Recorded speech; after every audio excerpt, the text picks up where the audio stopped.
Calendar എന്ന ചാപ്റ്ററിന്റെ part 3 ഹൃദ്യമായ സ്വാഗതം. അപ്പോൾ നമുക്ക് ടൈപ്പ് നമ്പർ 7 കിടക്കാം.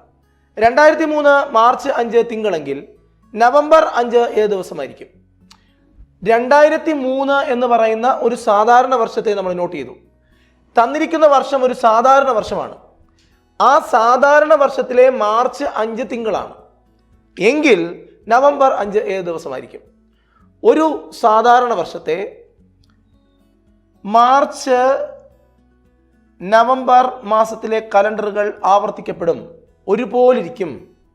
എന്ന് വെച്ചാൽ മാർച്ച് 1 2003 മാർച്ച് 1 തിങ്കളാണെങ്കിൽ നവംബർ 1 തിങ്കളാണ്.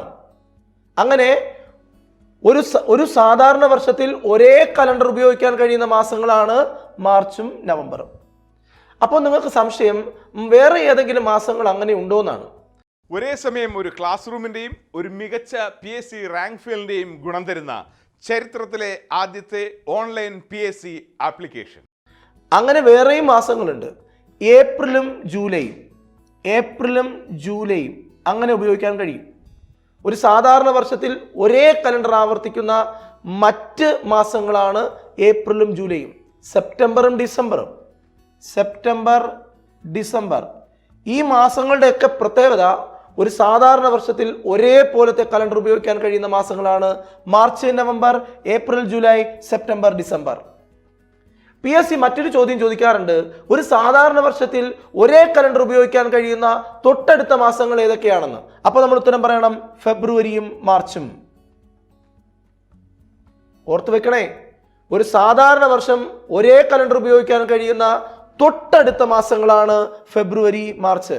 2019 ഒരു സാധാരണ വർഷമാണ്.